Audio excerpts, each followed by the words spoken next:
नमस्कार साथियों, आज बुधवार है।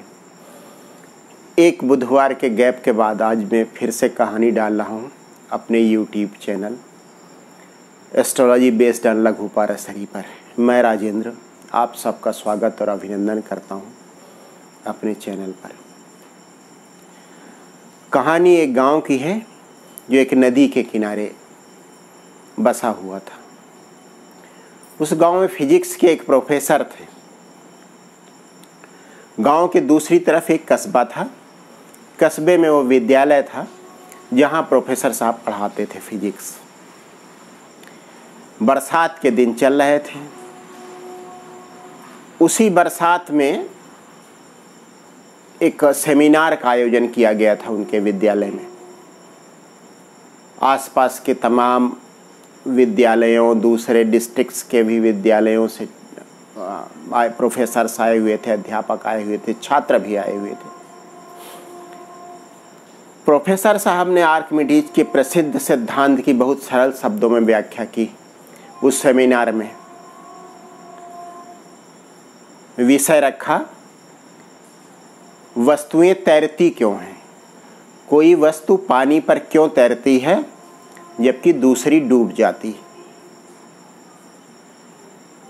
उनका व्याख्यान काफ़ी सधा हुआ था। माँ सरस्वती की उन पर कृपा थी। सब्जेक्ट पर उनकी अच्छी पकड़ थी और वाक शक्ति का उनको वरदान मिला हुआ था। माहौल बन गया पूरी तरह से। तालियों की गड़गड़ाहट से पंडाल गूंज उठा। प्रोफेसर साहब बहुत प्रसन्न हुए। सेमिनार लंबा चला और ख़त्म होते होते शाम हो गई। सेमिनार ख़त्म होने के बाद नाश्ते का आयोजन था। प्रोफेसर साहब ने भी नाश्ता किया और नदी की तरफ चल दिए तेज कदमों से ताकि जल्दी से जल्दी अपने घर पहुंच सकें।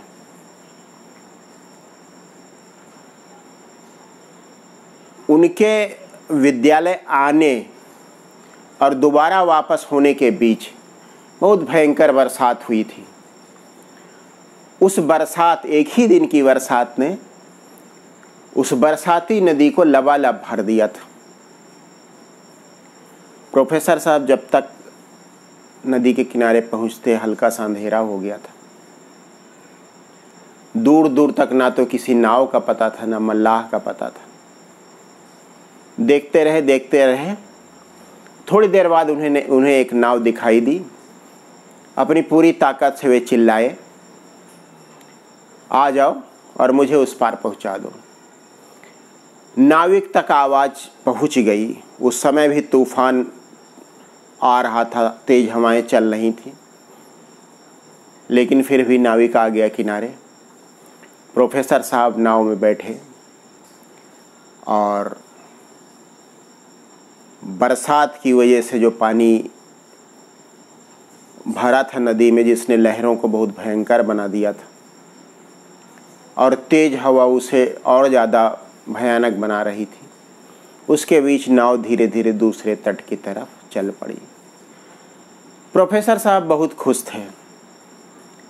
सेमिनार बहुत अच्छा बन पड़ा था और उनके व्याख्यान की तो भूरी भूरी प्रशंसा हुई थी। बीच बीच में कुछ गुनगुनाने भी लगते थे। नाव मंथर गति से तैरती जा रही थी। अचानक उन्होंने नाविक से सवाल किया, ये बताओ ये नाव पानी पर क्यों तैर रही है? प्रोफेसर साहब के सवाल पर नाविक बहुत आश्चर्यचकित हुआ। उसे आश्चर्य में पड़ा देखकर प्रोफेसर ने अपनी बात दोहराई। मैंने पूछा कि ये नाव पानी पर क्यों तैर रही है? उसने कहा, साहब तैरना तो नाव का स्वभाव ही है। मैं जब बहुत छोटा था अपने बाबा के साथ आता था नदी किनारे और कभी कभी नाव पर भी चढ़ता था उनके साथ। नाव तब भी तैरती थी। उसके बाद मैं थोड़ा सा बड़ा हुआ, मेरे पिताजी नाव संभालने लगे। नाव तब भी तैरती थी और अब मैं नाव चला रहा हूँ नाव अभी भी तैर रही है, बिल्कुल स्वाभाविक, तैरना इसके स्वभाव में है। प्रोफेसर साहब ने कहा कि यही तो तुम लोगों की दिक्कत है, जो काम करते हो वो क्यों हो रहा है इसी का तुमको पता नहीं रहता। उसे बहुत आश्चर्य हुआ कि प्रोफेसर साहब क्या बात कर रहे हैं, एक स्वाभाविक प्रक्रिया के बारे में पूछ रहे हैं कि वो क्यों होती, लेकिन कुछ बोला नहीं। प्रोफेसर साहब काफ़ी विद्वान आदमी थे, वो बेचारा गरीब नाविक था। थोड़ी देर प्रोफेसर साहब को फिर पता नहीं क्या सूझा, उन्होंने कहा कि केवल तुम्हारी नहीं, इस देश के अधिकांश व्यक्तियों की यही समस्या है। उनको ये नहीं पता रहता कि कोई काम क्यों हो रहा है।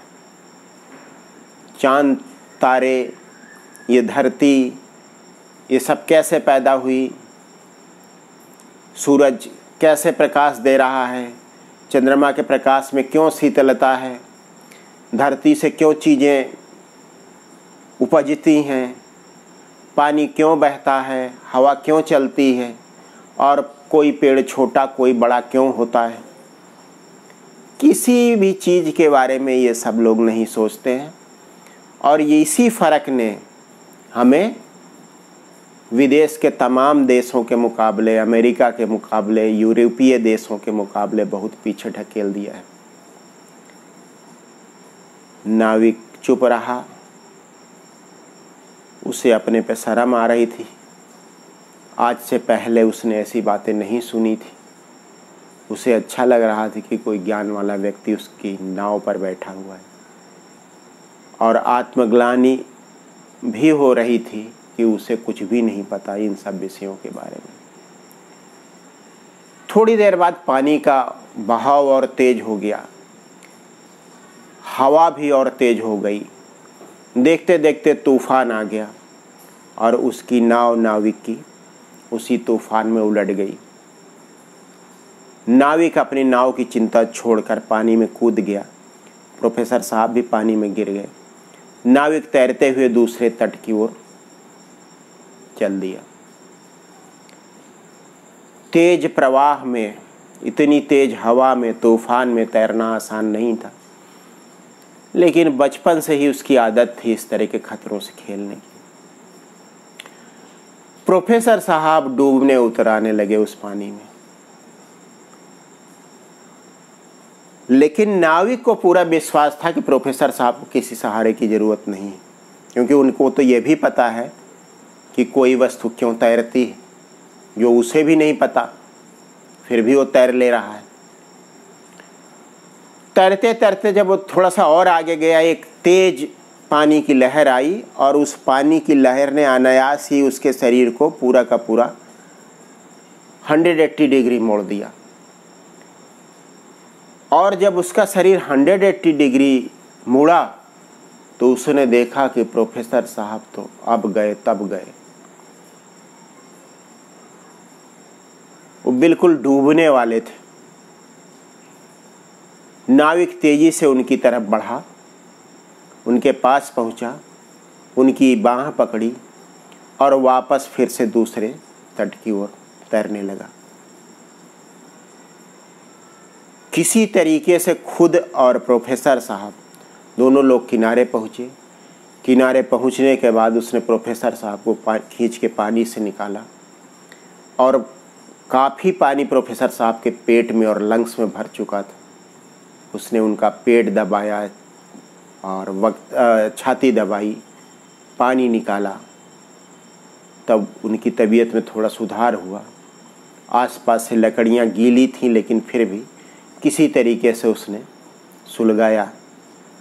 थोड़ा आग लगी और कुछ धुआं जो उठा, उसकी गर्मी से प्रोफेसर साहब को होश आ गया।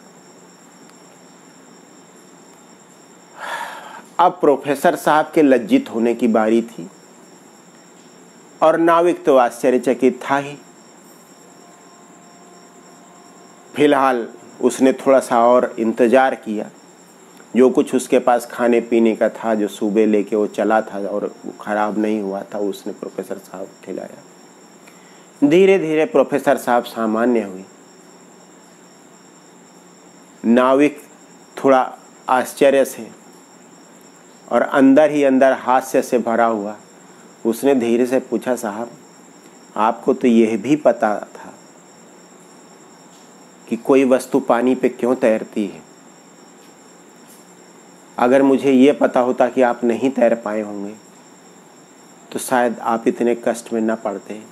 पहले ही मैं आपको पकड़ लेता और इस तट पे लाके डाल देता। प्रोफेसर साहब कुछ बोल पाने की स्थिति में नहीं थे, चुपचाप बैठे रहे। थोड़ी देर बाद दोनों गांव चले आए। इस कहानी